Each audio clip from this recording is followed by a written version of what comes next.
Hi friends, நான் உங்கள் அபி. இன்றைக்கி இந்த வீடியோவில் நம்ம இட்லி மாவு இருந்தால் போதுங்க, அதை வச்சு வந்துட்டு ரொம்பவே சூப்பரான டிஃப்ரெண்ட்டான ஒரு பணியாரம் எப்படி செய்கிறது அப்படிங்கிறத பார்க்கலாங்க. கண்டிப்பாக பணியாரம்னாலே நிறைய பேர்த்தோட ஃபேவரட்டாக இருக்கும். இந்த மாதிரி ஒரு முறை செஞ்சு பார்த்துட்டிங்க அப்படின்னா எப்போவுமே வந்துட்டு இதே மாதிரி செய்யணும்னு தோணும். அந்தளவுக்கு இது ரொம்பவே பர்ஃபெக்டான டேஸ்ட்டாக இருக்கும். இப்போ வந்துட்டு நம்ம இட்லி மாவு எடுத்துருக்கோம் இல்லைங்களா, அதை எடுத்துகிட்டு கொஞ்சம் உப்பு கலக்கலை அப்படின்னா கலந்துக்கோங்க. கலந்துட்டு அதை அப்படியே பணியாரம் செய்ய ஆரம்பிச்சிடலாம். கல் காஞ்சிருச்சு அப்படியே நான் வந்து கொஞ்சம் கொஞ்சமாக வந்துட்டு மாவு ஊற்றிட்டுருக்கேன்.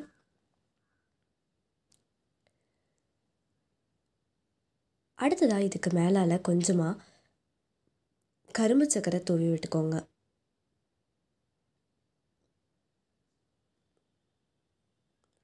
இந்த மாதிரியெல்லாம் செஞ்சு கொடுக்கும்போது குழந்தைங்க வந்து ரொம்பவே விரும்பி சாப்பிடுவாங்க. இனிப்பு பணியாரம்லாம் வந்து ரொம்ப குயிக்காக செய்யணும் அப்படின்னா இந்த மாதிரி நம்ம செய்யலாங்க. இதுக்கு மேலால் ஒன்று வந்துட்டு நான் ட்ரை கிரேப்ஸ் சேர்த்துக்கிறேன்.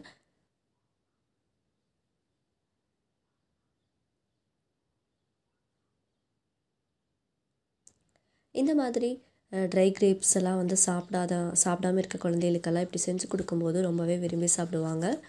மேலால் கொஞ்சமாக எண்ணெய் விட்டுக்கலாம். இது ரொம்பவே சிம்பிளாக செய்யக்கூடிய ஒரு ரெசிபியாக இருக்குங்க. நம்ம மேலே தூவிருக்க கரும்பு சக்கரைலாம் வந்துட்டு நமக்கு நல்லா இந்த பணியாரத்து கூட ஊறி கிடைக்கும் போது சூப்பராக இருக்குங்க டேஸ்ட். இதை சாப்பிட்டு பார்த்தீங்க அப்படின்னா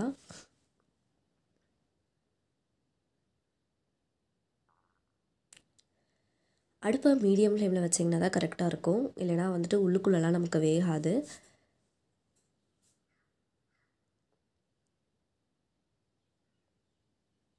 இப்போ ஒரு சைடு நல்லா வெந்துருச்சுன்னு நினைக்கிறேன், எடுத்து பார்க்கலாம்.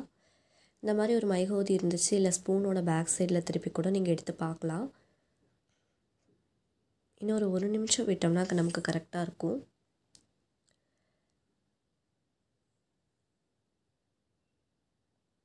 லைட்டாக இந்த மாதிரி எடுத்து விட்டுட்டு அப்படியே திருப்பிக்கோங்க.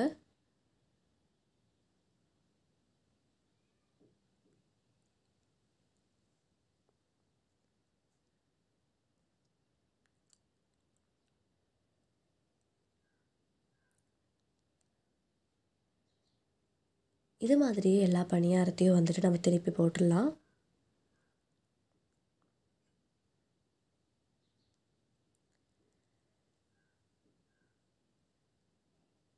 இந்த மாதிரிலாம் நம்ம செஞ்சு சாப்பிடும்போது நமக்கு கல்யாண வீடுகளெல்லாம் கிடைக்கும் இல்லைங்களா, அதே பணியாரம் மாதிரியே டேஸ்ட் இருக்கும்.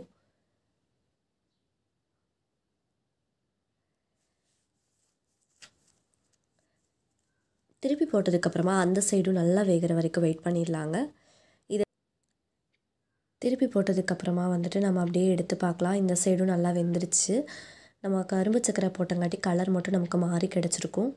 இதை அப்படியே இன்னொரு பிளேட்டில் போட்டுட்டு நம்ம அப்படியே சாப்பிட ஆரம்பிச்சிடலாங்க. இந்த மாதிரி பணியாரம் செய்யும்போது நமக்கு எந்த ஒரு சைட் டிஷ்ஷுமே தேவைப்படாது. நீங்களும் வீட்டில் பணியாரம் செஞ்சீங்க அப்படின்னா இந்த மாதிரி கொஞ்சமாக டிஃப்ரெண்ட்டாக ட்ரை பண்ணி பாருங்கள். உங்கள் எல்லாத்துக்குமே ரொம்பவே பிடிச்சதாக இருக்கும். இன்னும் ஒரு புதுமையான ரெசிபியோட அடுத்த வீடியோவில் நான் உங்களை சந்திக்கிறேன். அதுவரை என்றும் இணைந்திருங்கள். நான் உங்கள் அபி.